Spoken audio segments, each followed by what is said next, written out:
Happy Thanksgiving weekend to everyone. Hope you had a wonderful Thanksgiving. I have named this sermon Faithful God and a Grateful Heart. Let's start. Imagine there was a kid who always said thank you for absolutely everything. The parents handed them a glass of water. She said thank you. The parent tied the shoes. She said thank you. The parent picked up the napkin. She again said thank you. The parent was very annoyed. And he blurted out, "Can you please stop thanking for everything?" And the kid grins back and says, "Oh, sorry. Thank you for telling me that." The parent sighed, "I'm raising a polite little monster." Many of us are like this. Thankfulness it sounds very similar to what we are. It's a routine gesture, a good manner, and we are expected to say these words, "Thank you." It is not many a times heartfelt, but gratitude is more than saying thank you. It is not about fulfilling our social responsibilities and expectations. You could say thank you 100 times and still miss what gratitude is all about. True gratitude is deep, it is heartfelt, and it is an acknowledgement of the kindness which has been shown to you. Imagine, again, another kid. I had a lot of kid examples today. He has been given socks and a chain or a keychain for a very small gift for his Christmas. He might still say thank you, but the enthusiasm from him will be quite not there. Probably it will not be even a genuine expression. But give that kid a video game, which he's been dreaming about to play for a long time. You should see his eyes. It is brightening, he's brimming. Probably it's still not gratitude, but he would say, whatever he says, thank you, would be a lot more sincere now. It will be more heartfelt. Let's push this idea further. The same kid, we give him a PlayStation. I said a Nintendo. My kids wanted it. He would just open it. He would open the box with excitement. He would say, "Wow," and he'll be rushing to show off to his friend. Look at this, it's so new, it's even better than yours." Probably he will not even take time to thank you. Probably he'll turn around and say a quick thank you, but his focus is on the gift. He overlooks the thoughtfulness was what that was behind the gift. So gratitude is not about enjoying what was given, it is recognizing the love and effort that went behind this giving. Are we not like this child many a times, living in a distorted view of what thankfulness and gratitude is? We are most of the time concentrating on the gifts and not on the giver. Biblical gratitude is totally different. Today, as we saw read in the passage we heard read, we are going to dive into it and see how God can bring us to the true gratitude. Let's read verse 11. Now on his way to Jerusalem, Jesus traveled along the border between Samaria and Galilee. Jesus was on his way from Jerusalem. Actually, this began in Luke 9. And he is actually at the end of his ministry, earthly ministry. He's going from Galilee, which is in the north, and Jerusalem is in the south. Think of it as coming from Hayward to San Jose. He's coming along that route, and it actually takes him a really long time. Eventually, he reaches Jerusalem, and he reaches in Luke 19 is where it says he reaches Jerusalem. It's his culmination of his mission. So this actually is a very important moment in his journey. He has traveled along the border of actually Samaria and Galilee. That's what it says. Think of it as coming along 880, and there's Newark on one side, there's Fremont on one side. It's similar to that. Galilee was on one side, Samaria on one side. You're walking along it. I don't know which is Samaria, which is Galilee. You can discuss it among yourselves, the Newarks and the Fremont people. But it's a symbolic path. The Jews lived along one side and the Samaritans on the other side. The divisions were deeply cultural, and religious hostility was between them. But God chose this path, probably meaning he's demonstrating what he was going to do. He was bringing the Jews and the Gentiles, and he was trying to bridge the gap. And then he approaches a village where he meets the 10 lepers. And in verse 12 it says, as he was going into the village, 10 men who had leprosy met him.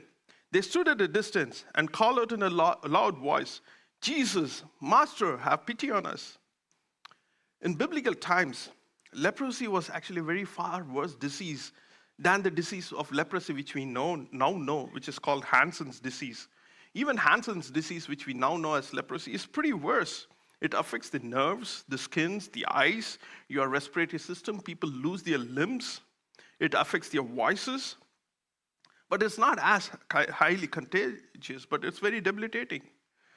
But in biblical times, leprosy actually even carried a heavier burden. It was considered contagious, it was physically devastating, and even mentally exhausting. Imagine being like a person who had this. He was totally disfigured. He had losing his body parts. And he had to keep shouting, "Unclean, unclean," because no one else could come near him. You are untouchable. You're isolated from your family. You're isolated from your job and even worship. You lived in the city limits and exiled from society. It wasn't just an illness. It was a loss of dignity and hope. This is why the lepers actually met Jesus at the outside of the village. There was no hope left in them. They tried all the cures and they had no answer. The disease was probably unrelenting and it was in a very advanced stage. That's why they're standing very far off from Jesus. But probably they heard of Jesus, they heard of his miracles, so they clung to this one hope that this man probably could heal us. The 10 men came from different ethnic backgrounds. We can see that later in the story. It is no surprise because this was between Samaria and Galilee. In this group, there was also a Samaritan because of the geographical location. Normally, Samaritans and the Jews, as I told earlier, they hated each other. There was deep animosity. But yet, in all this desperation and isolation, probably they came together just hoping that someone would cure them. Notice their plea here, "Have pity on us," and pity or mercy on us. They use the word mercy. They are appealing to Jesus' compassion and hoping that he could deliver him. They also call him this word master. This original meaning, the word actually means someone of a great position or higher authority. While I don't know whether they recognized him as Messiah, probably they didn't, but they've held on to this fragile hope that he might have the healing power to get them out of this miserable state.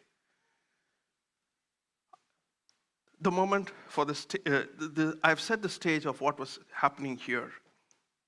We'll move forward now and explore what Jesus' response is and actually the events which follow that. I have divided into 3 main parts. I call it the faithfulness of God, the response to God's faithfulness, and then again, the faithfulness of God.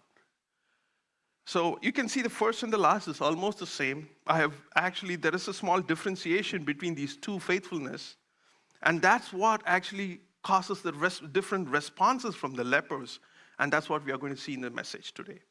Let's go to the first point, faithfulness of God.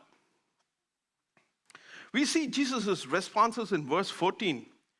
When he saw them, he said, "Go, show yourself to the priest," and they went and they were cleansed. Notice that Jesus didn't mention anything about healing here directly. He just shows mercy and tells them, "Go present yourself to the priest." The lepers, if they're Jews and Samaritans, they were familiar with the Torah, they understood what it officially meant. Because if you're healed from leprosy, you have to go and show yourself to the priest. That's what the Mosaic law had. The rules and regulations of the ceremonial purity was pretty extensive. And the laws on leprosy, there are 2 chapters in Leviticus just on that. So in Old Testament, leprosy was a condition, any skin condition, and this made the person what's called unclean. The lepers had to live outside the camp, isolated from the community and presence of God. If healed, they could re-enter only after the priest had inspected them and then offer sacrifices to restore, become and fully pure. Let me read Leviticus 14, 3-5. The priest is to go outside the camp and examine them. This is the lepers or the skin disease. If they have been healed of this defiled skin disease, the priest shall order that 2 live clean birds and some cedar wood, scarlet yarn, and hyssop be brought to the person to be cleansed. Then the priest shall order that one of the birds be killed over the fresh water in a clay pot. So there is this lot of instructions to how to get clean from leprosy. But a really interesting note when I read all this is, can you see the limitations of Mosaic law? It actually provides all the diagnosis for leprosy. It says how you have to examine a person for leprosy. It says what you have to do after you're cleaned of your leprosy. But there is nothing about how you can get cured of your leprosy. Without the cure, the person could never come back. But these laws were there. This actually exactly shows the limitation of law, and it's in full display here. In general, law clearly defines what is right and wrong in God's sight, and it outlines the blessings that come with the law. But the law doesn't have the power to fulfill it. The law cannot heal the leper's skin, and it cannot heal the leprous sin in our hearts. I liked it. I put in there because leprous sin, it was rhyming. Now let us see what Jesus said. The leper should have recognized his instructions as the word of a miracle worker, and that intended to heal them. So they obeyed and walked away immediately. And as they were walking, the miracle happened. Imagine the joy they would have felt, the amazement they would have seen. Just they were walking, everything getting cleared. Picture them. They would have been jumping. They were wild-eyed. Their skin has been restored. Their limbs are coming back. The normal life is actually within reach for them. Jesus was merciful. He healed it. But how did this occur? Was it because of the leper's faith? It appears they had some faith, right? Like they just heard the instruction. They immediately turned back and went away. If I were being instructed, I would have stood there saying, Lord, heal me. I don't want to go. Just first heal me. Scholars suggest that lepers demonstrated some basic, meager faith as a healer, and that's why they are healed. I would say they were desperate people who would have done whatever Jesus has asked. Walking to the priest was not a big task. They had to just walk back. If they didn't heal, they can come back too. Back in those days, they really had some crazy treatments for leprosy. They had taken snake venom. They were actually taking bee stings. They were having leeches all over their body. Imagine stinging by bees fully in your body. Compared to these options, what Jesus was instructing was pretty simple. Walk back to the priest. They might have felt a little odd, but if they had known the reputation of Jesus, it made sense. Jesus did miracles every time in a different way. And that's why they obeyed and expected something extraordinary to happen, and extraordinary it did happen. Instead of actually focusing on what the lepers did, I like to shift our attention on what drove Jesus to heal them. Jesus had mercy and compassion for these lepers that stands out in this passage. Why did Jesus show grace? Whoever came to him, he was healing every one of them. Here is a beautiful example of what we call as common grace, a grace that God extends to all his creation. Before we can see, I just want to say what this common grace is. John Murray defines common grace as every favor of whatever kind or degree falling short of salvation, which is undeserving and sin-cursed world enjoys at the hand of God. In other words, to simply say, it is all the generous gifts to humanity God has given us by showing his mercy and goodness to both the righteous and the unrighteous. It is all the gifts, but it is not to salvation. Even though humanity today is totally deprived and deserves the wrath of God, He still restrains evil. He delays his divine judgment, and this is common grace. He blesses all people with bounty of creation, rain, sunshine, health, prosperity, happiness, natural talents. As Jesus has said in Matthew 5:45, he makes the sun rise on the evil and the good and sends rain on the just and the unjust. Through common grace, even those who do not believe enjoy the beauty of life, all the good deeds they do, and experience blessing. Have you ever wondered why people who don't believe God or believe other gods seem to be better, doing better off? They are even smarter than you. They are even sometimes more upright than you. This is all due to common grace of God. It is also important to understand this gift is also unconditional. It is not based on performance or merit. God blesses whomever he wants us to bless. Even if they don't worship him, he does simply bless them, which is unmerited. And this is called common grace. Now let's come back to this miracle. This is actually a perfect example of Jesus demonstrating what common grace is. His healing was not reserved for just the lepers or the people who believed in his cloud. It was for everyone. Jesus healed everyone who came to him. He fed everyone, cared for all, without actually checking for faith credentials. The disciples were not actually handing out surveys saying, on a scale of 1 to 5, can you say what your faith level is? And then Jesus went and healed them. He didn't do that. That is not the way Jesus did.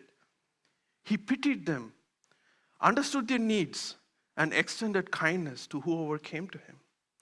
Ironically, the same people who healed and fed were the ones who stood up and said, crucify him. They even tried to make him a king, not recognizing he is a Messiah, but they saw him as like a perfect, think of him as a perfect welfare state. We can get free food, of no sickness, no demons, a perfect state. That's what they were looking for. But Jesus was not interested in being that kind of king. He didn't want to reign for just the crowds demanding bread, but he was looking for the hearts of the people who believed in him. This is common grace. It restrains sin and shows mercy, but it cannot save. Salvation still requires the work of the Spirit in your hearts. Common grace actually reveals God's love and patience. And we should respond with gratitude even for that. During this Thanksgiving time, I know it's not bad to give thanks for all these common graces he has shown us. But here's the question. Is common grace enough? Is that all you want? Even many a times our gratitude just stops there. Are we content with the blessings of this common grace? Our prayers and sometimes even whatever is just around this. If somebody had asked my testimony a few years back, all would have been just a list of my common graces I got. I said, God gave me a good work. God brought me through this education. I didn't even deserve it. God gave me this to do this. God gave me friends. God gave me this house and place to stay. That is all would have been my testimony. But here's the thing. Are we just happy with this common grace?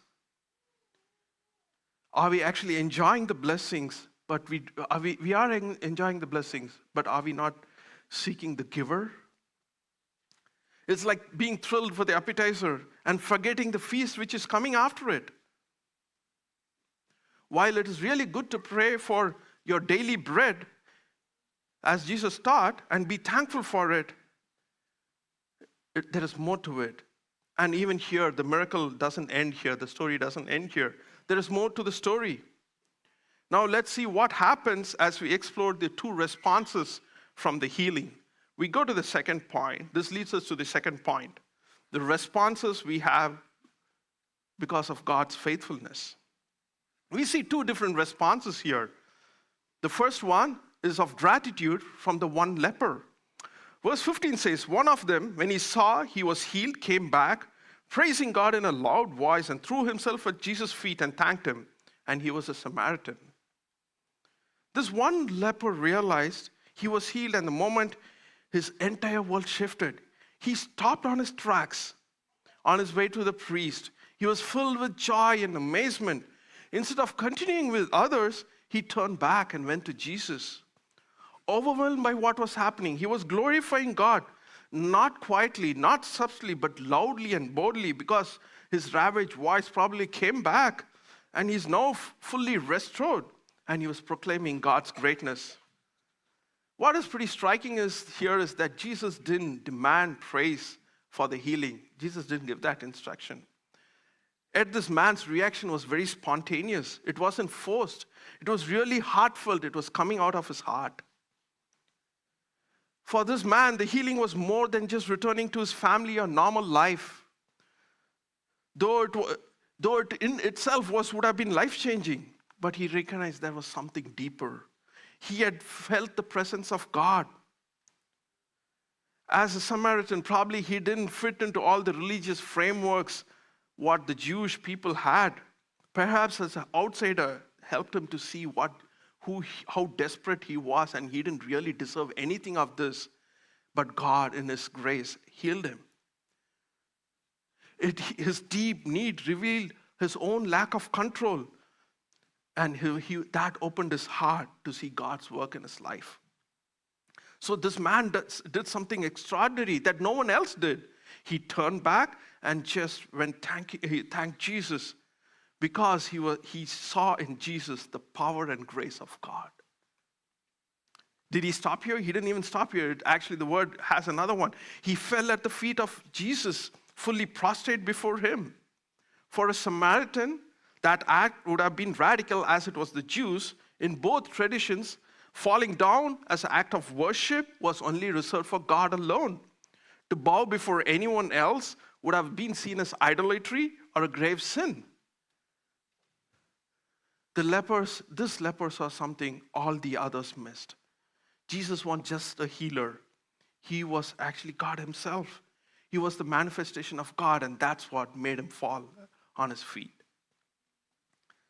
The text also highlights here, he was a Samaritan. Why is it important? Samaritans were actually descendants of Israelites when they intermarried with the Assyrians in the northern kingdom, literally during the time what we see around Daniel.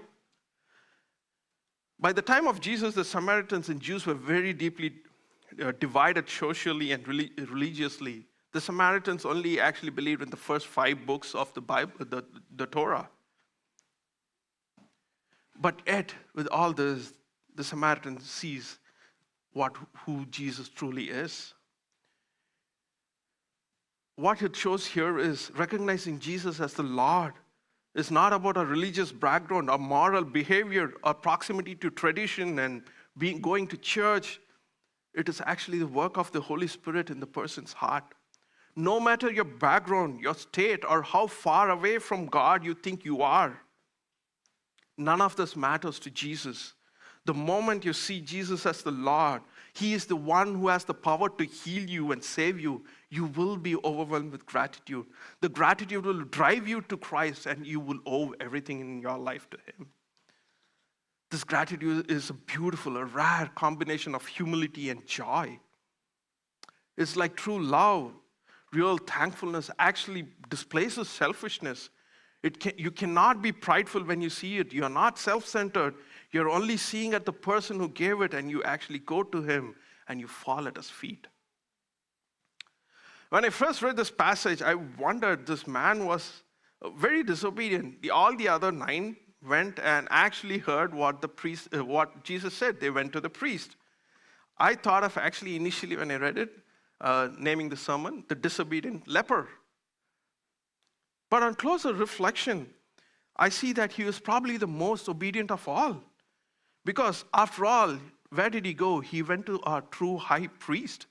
As it says in Hebrews 8:1 and 2, we have such a high priest who has taken a seat at the right hand of the throne of the majesty in the heavens, a minister in sanctuary and in the true tabernacle which the Lord pitched, not man. Probably the Samaritan actually didn't understand that this God was going to be your high priest, but he saw something greater than the physical healing he needed. He needed a deliverance, and he needed someone, and there was something deeper and eternal. He understood that, and actually that drove him to Jesus and made him fall on his feet. We are all once like this Samaritan. We are spiritually unclean and hopeless. Yet through God's mercy and grace and the sacrifice of his son Jesus, we have been transformed. Have you seen this Jesus as just a giver of blessings? Have you seen him as your Lord and high priest? Many of us pray for jobs, success, health, and rightly thank God when he provides them. But is this where your gratitude ends? Have you seen the greater need? Have you seen that Jesus can cleanse your soul and reign in your hearts? True gratitude will actually drive you to worship, honor, and fully surrender to him. Then we come to the second part of the response. We see the response from the 9 other people. I titled it Default Attitude of God's Faithfulness. Verse 17 says, Jesus asked, "Where are all the 10 cleansed? Where are the other 9? Has no one returned to give praise to God except this foreigner?" To the question, there was just silence. Presumably, the 9 others were on the way to the priest. They were probably satisfied with what they did, the religious obligations they had to do.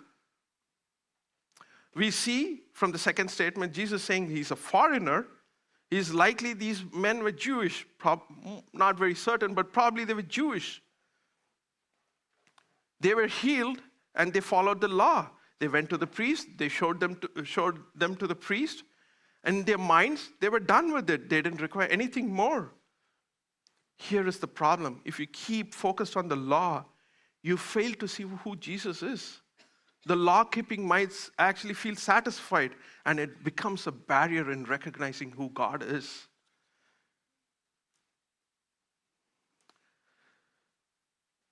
This reflects a similar attitude in Jesus' ministry also. Many came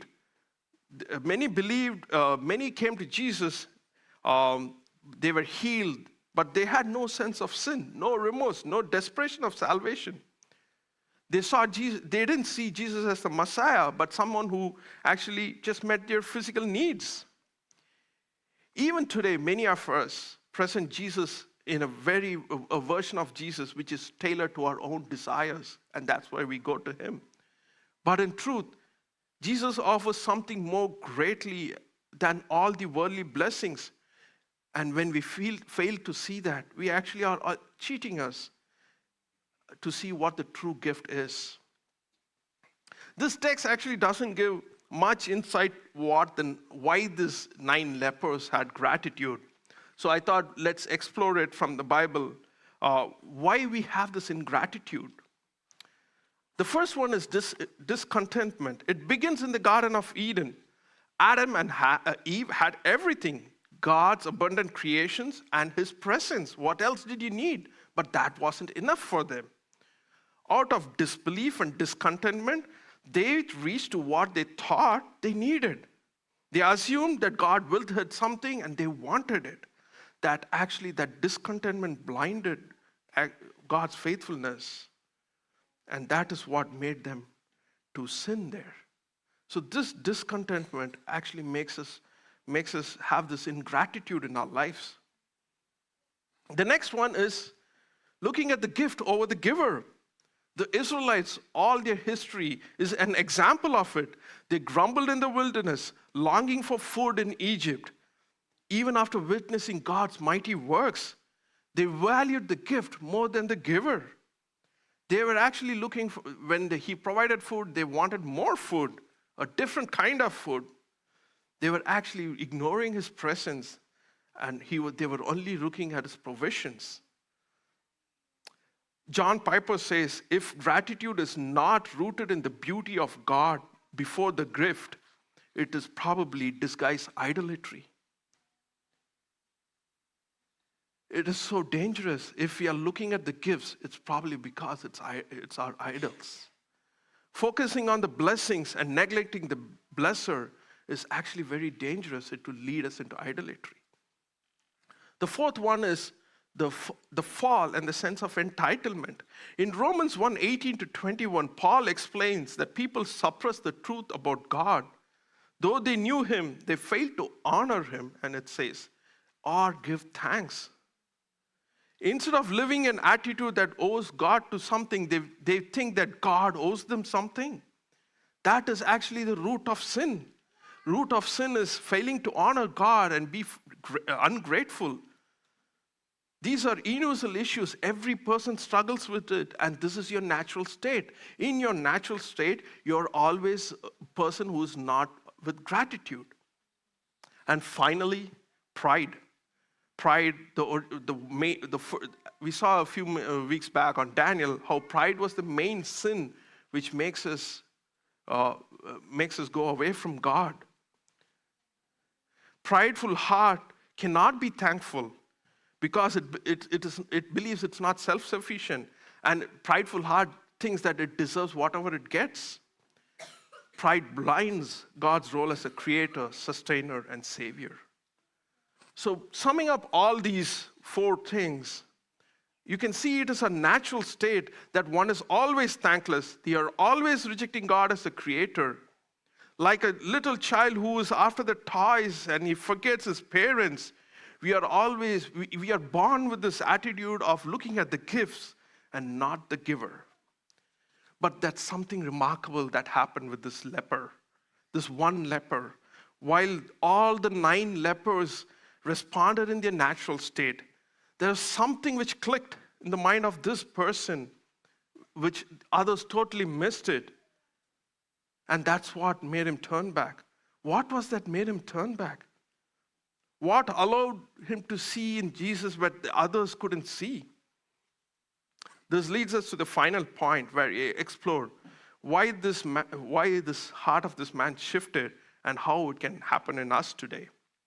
The final point, faithfulness of God. Again, but I'm going to talk about the saving grace.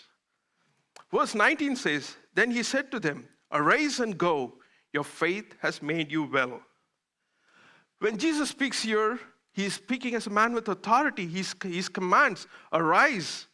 And this word actually signifies transformation. It is moving from a state of sin to a state of righteousness or healing. Here, he was not just talking about just the physical healing. Jesus was declaring a spiritual cleansing also when he says, arise. Jesus says, your faith has made you well. Faith is just not an intellectual exercise.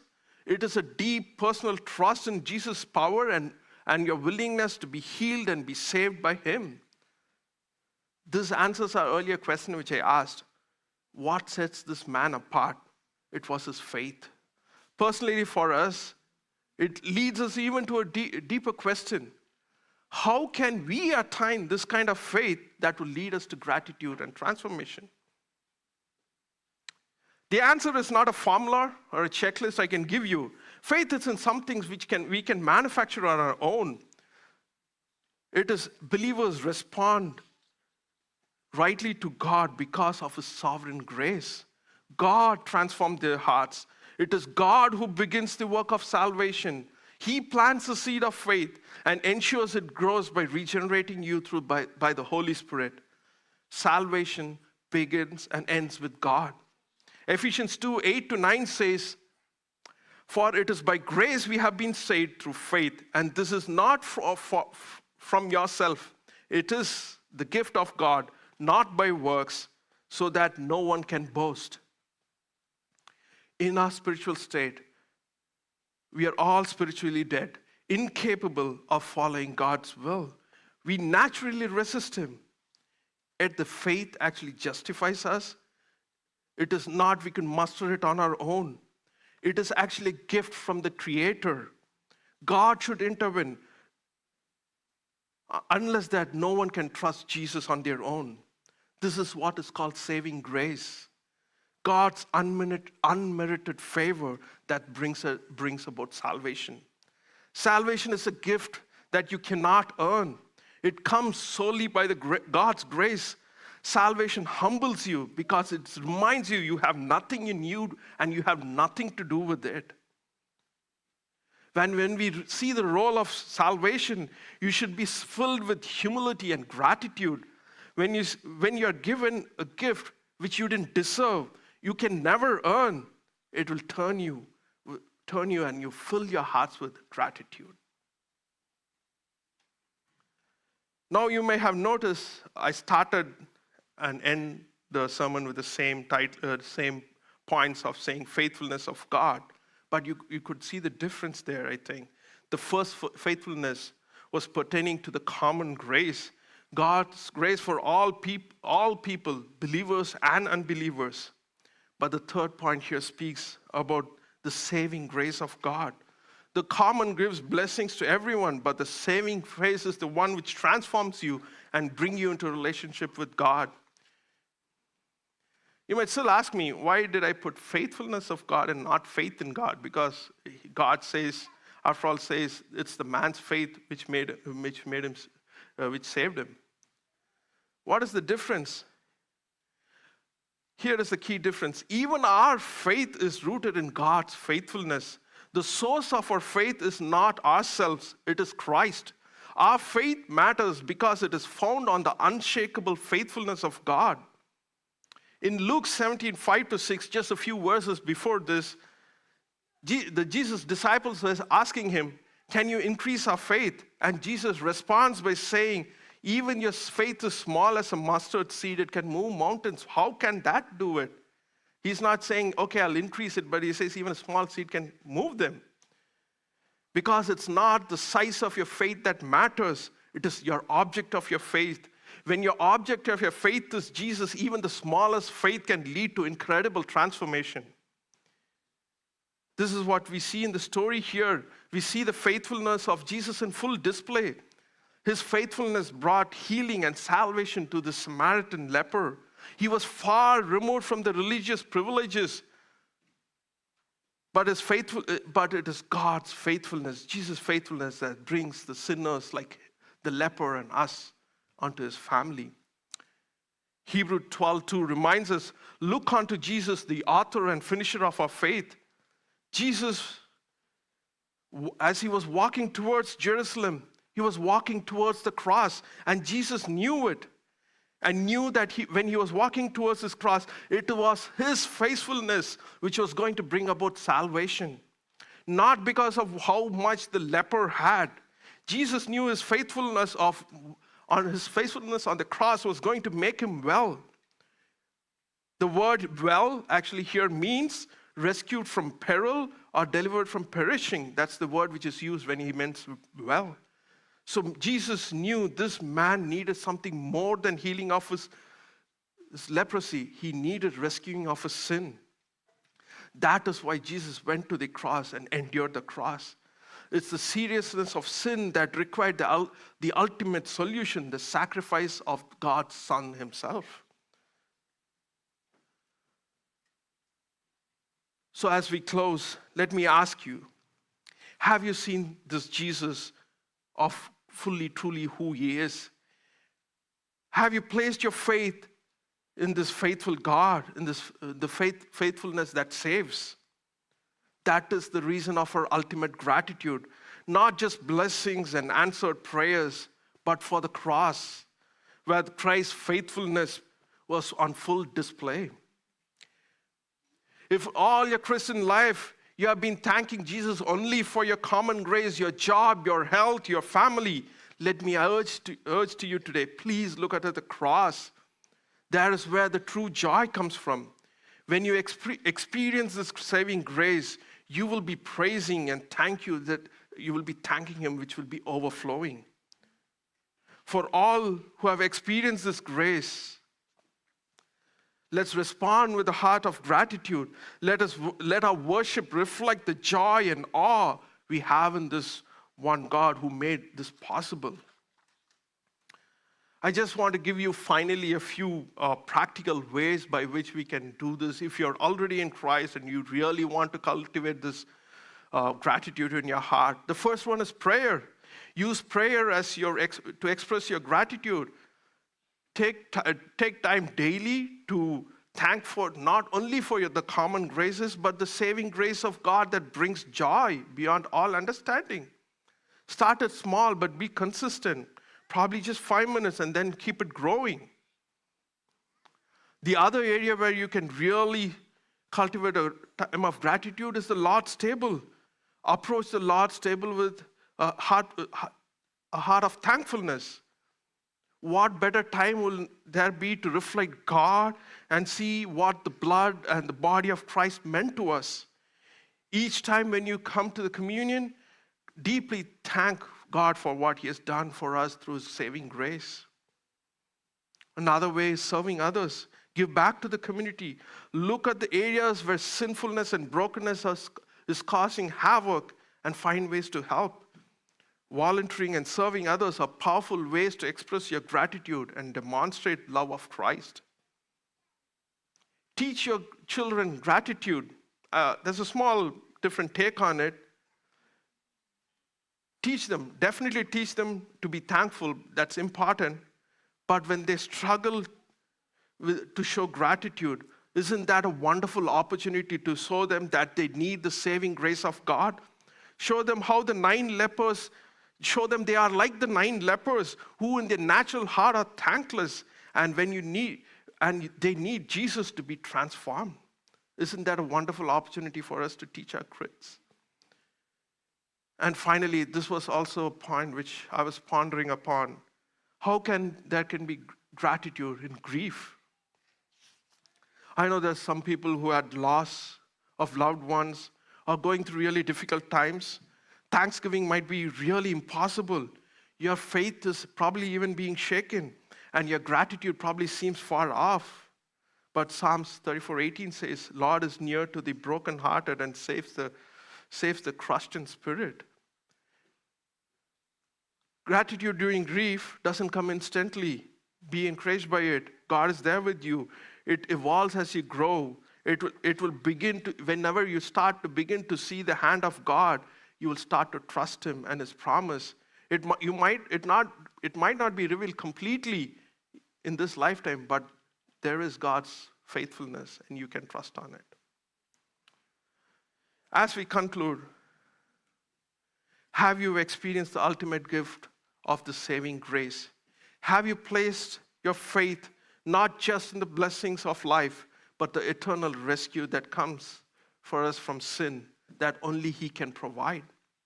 The cross stands as the ultimate display of this God's faithfulness, where Christ bore our sins and He made us whole. Today, if you have not done it, I would invite you to turn your hearts to Him, not just for what He can give, but for what He is. Let this be a daily experience to see the joy of His saving grace, the grace that brings life, hope, and eternal gratitude.